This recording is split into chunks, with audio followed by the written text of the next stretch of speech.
Olá pessoal, sou o professor Eduardo, professor de Física. Estou aqui para resolver, comentar detalhadamente com vocês a prova do Enem, versão 2013, abordando aí os principais detalhes dessas questões todas. Espero que aproveitem bastante essa nossa aula, tirem bastante as suas dúvidas, que ela seja bastante esclarecedora. Vamos iniciar, então, com a questão número 1, a primeira questão de física, que trata do assunto ondas, propagação de ondas e os fenômenos que envolvem as ondas. O enunciado aborda uma situação extremamente comum no dia a dia das pessoas, que é a utilização de equipamentos eletrônicos no interior de aeronaves. Normalmente, essa utilização é proibida. E o texto cita exatamente isto. Em viagens de avião, é solicitado aos passageiros o desligamento de todos os aparelhos cujo funcionamento envolva a emissão ou a recepção de ondas eletromagnéticas. O procedimento é utilizado para eliminar fontes de radiação que possam, eu vou dar destaque a esta palavra aqui, interferir nas comunicações via rádio dos pilotos com a torre de controle. A propriedade das ondas emitidas que justifica o procedimento adotado é o fato de... Observem que as ondas apresentam algumas características que são consideradas fundamentais. Uma dessas características é a velocidade com que se propagam e que nós aqui simbolizamos pela letra V.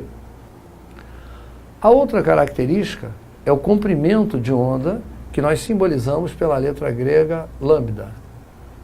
E a terceira característica importante a ser destacada é a frequência das ondas. Velocidade expressa a rapidez com que a onda se propaga através do meio.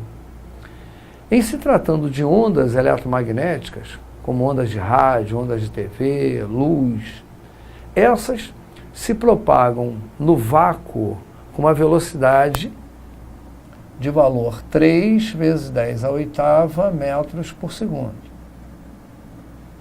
Essa velocidade é comum a todas essas ondas. No ar, a rigor, elas apresentam uma velocidade ligeiramente menor do que esta. Mas para efeito de cálculos, esse valor também pode ser considerado bastante razoável para o ar. O comprimento de onda, lambda, conforme lhes disse, expressa o comprimento, a extensão de uma onda completa.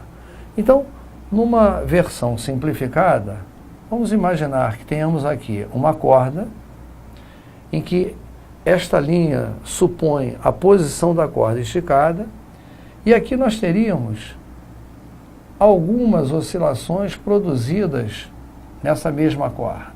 Eu tenho, então, um conjunto de ondas periódicas se propagando através da mesma.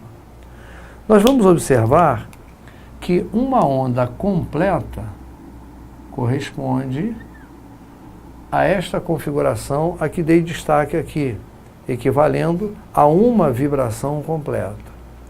Se isto é uma onda completa, a extensão de onde ela se inicia até onde ela termina, que seria toda esta extensão aqui, é o que nós chamamos de comprimento de onda lambda.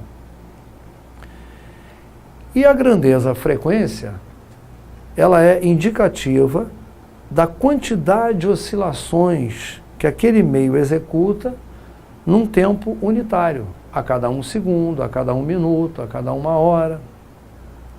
Conforme lhes disse, todas as ondas eletromagnéticas e ondas de rádio, ondas de TV, luz, raio-x, micro-ondas, estão enquadradas nessa categoria.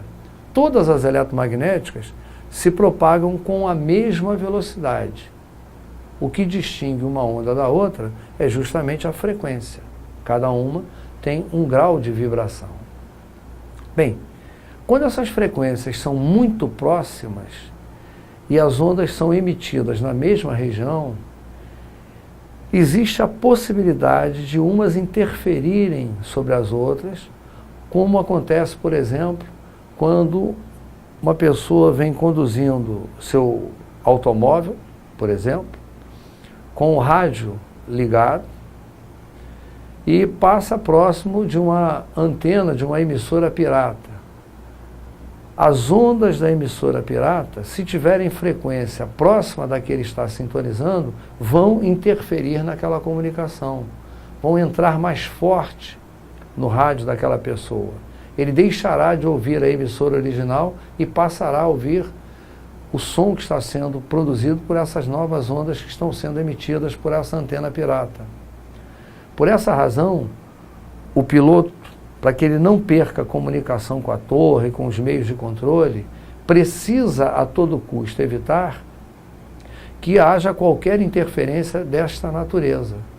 Então é necessário que sejam eliminadas todas as fontes de ondas que apresentem frequências próximas da que ele vai utilizar nesse processo de comunicação.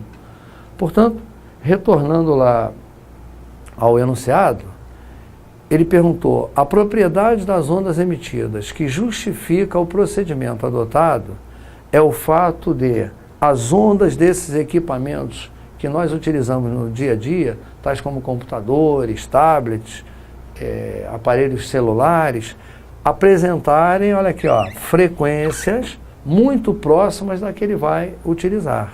Portanto, esta é a alternativa adequada para a resposta dessa questão. Letra E.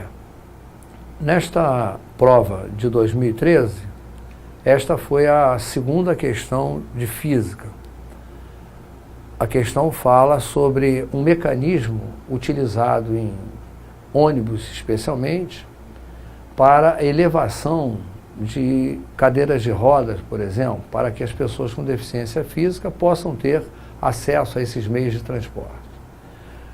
Então, em seu enunciado, a questão informa: para oferecer acessibilidade aos portadores de dificuldade de locomoção, é utilizado em ônibus e automóveis o elevador hidráulico. Então, eu vou chamar a atenção para a informação elevador hidráulico. Nesse dispositivo, é usada uma bomba elétrica para forçar um fluido a passar de uma tubulação estreita para outra mais larga. Passar de uma tubulação estreita para outra mais larga. E dessa forma, acionar um pistão que movimenta a plataforma. A questão, na verdade, fala sobre a utilização de um sistema hidráulico. E o sistema hidráulico tem como base de funcionamento um princípio extremamente simples, o chamado princípio de Pascal. Pascal teve a oportunidade de observar que a saída de um líquido dentro de um recipiente se dá com velocidade diferenciada dependendo de onde esse líquido esteja saindo. Para que compreendam o que estou falando, vamos admitir aqui a existência de um recipiente simples, contendo um líquido, aqui representado, em seu interior.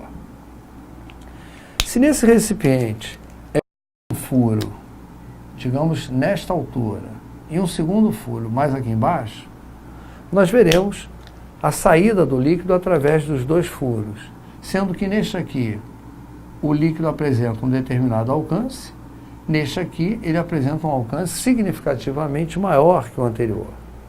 E a razão pela qual ele sai com uma velocidade maior neste ponto é o fato de haver aqui uma pressão maior do que lá. Portanto, quanto mais no interior do líquido estiver o ponto considerado, maior a pressão, maior será a saída do líquido através do furo, maior será a velocidade com que ele sairá através daquele furo. Bem, se este mesmo recipiente tiver um êmbolo, e vamos lembrar que um êmbolo, para exemplificar, é aquele dispositivo que você utiliza numa seringa para empurrar o líquido ali na seringa que deverá ser injetado. Vamos admitir então a existência de um êmbolo e num dado momento é aplicada uma força sobre este êmbolo. Na medida em que esta força é aplicada sobre o êmbolo, há um aumento de pressão nessa região e imediatamente se observa que esse líquido passa a sair com uma velocidade maior, assim como aqui, indicando que o aumento de pressão naquela região, ocasionado pela aplicação da força, transferiu-se integralmente para este ponto, bem como para este outro. Pascal, então, observou que ao aumentar a pressão num ponto qualquer de um líquido, todos os demais pontos desse líquido sofrem igual aumento de pressão. Este aumento de pressão se transmite integralmente a todos os demais pontos desse líquido. Com base nesta observação, foi desenvolvida a máquina hidráulica. Nós temos este recipiente, vamos imaginá-lo cilíndrico, relativamente estreito. Este segundo recipiente também cilíndrico, porém bem mais largo do que o anterior. Estes dois recipientes apresentam, observem, uma ligação entre si. Nós então os identificamos como vasos em comunicação ou vasos comunicantes. Se eu introduzo um líquido em qualquer um deles, através desta comunicação, o líquido se transfere para o outro. No momento do equilíbrio, o nível atingido pelo líquido num dos recipientes corresponderá exatamente ao mesmo nível atingido no outro recipiente. Então, no equilíbrio hidrostático, os níveis serão exatamente iguais nos dois recipientes. Bom, nós vamos acoplar a estes dois recipientes êmbolos. Volto a lembrar que o recipiente é cilíndrico, portanto, o êmbolo que iremos acoplar será também um êmbolo de formato arredondado. Então, nós vamos colocar um êmbolo sobre esse líquido aqui, e nós vamos dizer que este êmbolo tem uma área 1, um êmbolo é colocado sobre este líquido e ele tem uma área A2. Eu estou me referindo à área superficial do êmbolo. Se aplicarmos uma força F1 neste primeiro êmbolo, esta força aumentará a pressão nessa região e irá deslocar o êmbolo e o líquido para baixo. Da mesma forma, o líquido começará a empurrar este êmbolo de área A2 para cima, indicando que, ao aplicarmos a força F1 neste lado do sistema hidráulico, houve transmissão de uma força F2 para o outro lado. Então, nós já podemos observar que a máquina hidráulica apresenta esta propriedade.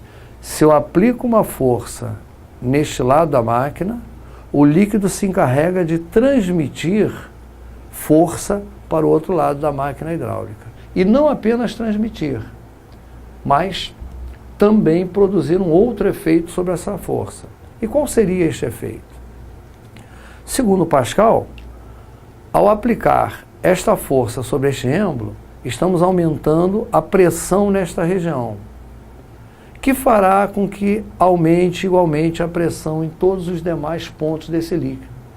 Então diremos que o aumento da pressão no êmbolo menor será igual ao aumento da pressão no êmbolo maior. Esse aumento da pressão é ocasionado por esta força. Nós podemos dizer, então, que ΔP1 é F1 sobre A1. A relação entre a força e a área vai indicar quanto a pressão está aumentando neste lado, que será igual à relação entre F2 e A2, que é o aumento de pressão no outro lado. Deslocando o A2 para este lado da igualdade, nós poderemos escrever então que F2 é igual a A2 sobre A1 vezes F1. Esta relação que aqui acabamos de escrever nos mostra que a força F2 que o líquido transmitiu para o êmbolo maior é múltipla da força F1. E o fator de multiplicação é exatamente a razão entre as áreas utilizadas. Então devemos entender assim, se aquela área A2 é 3 vezes maior do que a área A1, A2 3 vezes maior do que A1, a força F2 será 3 vezes maior do que a força F1. A razão entre as áreas corresponde ao multiplicador da força aplicada. Portanto, simplificando, se eu tenho uma área 10 vezes maior do que a inicial, eu terei uma força transmitida para o outro lado e aumentada 10 vezes. Então, a máquina hidráulica, além de transmitir, amplia forças. E é exatamente este conceito que vai ser utilizado na solução da questão. O enunciado da questão nos informou que considere um elevador hidráulico cuja área da cabeça do pistão seja 5 vezes maior do que a área da tubulação que sai da bomba. A área da cabeça do pistão é 5 vezes maior do que a área da tubulação que sai da bomba. Então, há uma tubulação saindo de uma bomba, ligada a um pistão, e a área desse pistão é 5 vezes maior que a área da tubulação. Pelo exposto anteriormente, entendemos que se aplicarmos uma força neste êmbolo menor, que ele está chamando aqui no exercício de área da tubulação, ela será transmitida para o êmbolo maior, que no caso é a cabeça do pistão, e aumentada 5 vezes, já que esta área é 5 vezes maior do que a anterior. Bom, então já temos essa informação de que a área é 5 vezes maior, consequentemente a força aumentará 5 vezes. Desprezando o atrito e considerando uma aceleração gravitacional de 10 metros por segundo ao quadrado, deseja-se levar uma pessoa de 65 quilos em uma cadeira de rodas de 15 quilos sobre a plataforma de 20 quilos. Então nós precisamos considerar cuidadosamente essas informações numéricas. A pessoa tem massa de 65 quilos, a cadeira de roda mais 15 quilos e a plataforma sobre a qual a cadeira está assentada mais 20 quilos. Portanto, eu tenho 65 mais 15 mais 20, o que vai me dar um total de 100 quilos. 100 quilos eu interpreto como sendo massa, a massa que será erguida. Esta massa de 100 quilos corresponde a um peso. Lembramos rapidamente que peso é massa multiplicado por gravidade. Como a massa é de 100 quilos e ele nos manda considerar a gravidade 10 metros por segundo ao quadrado, eu vou interpretar que esse peso é de 1000 newtons. 1000 newtons. Então, há necessidade de erguer um peso de 1000 newtons. A pergunta é, qual deve ser a força exercida pelo motor da bomba sobre o fluido para que o cadeirante seja elevado com velocidade constante? Então, qual é a força que eu preciso aplicar aqui sobre o fluido, no pistão menor, para elevar o cadeirante com velocidade constante? para elevar com velocidade constante, sem acelerar, eu preciso aplicar uma força, no mínimo, equivalente ao peso. Isto é, uma força de, no mínimo, 1000 newtons. Se eu ergo com uma força de 1000 newtons, a resultante é zero, não apresenta aceleração, a velocidade é constante. Bem, por todo exposto,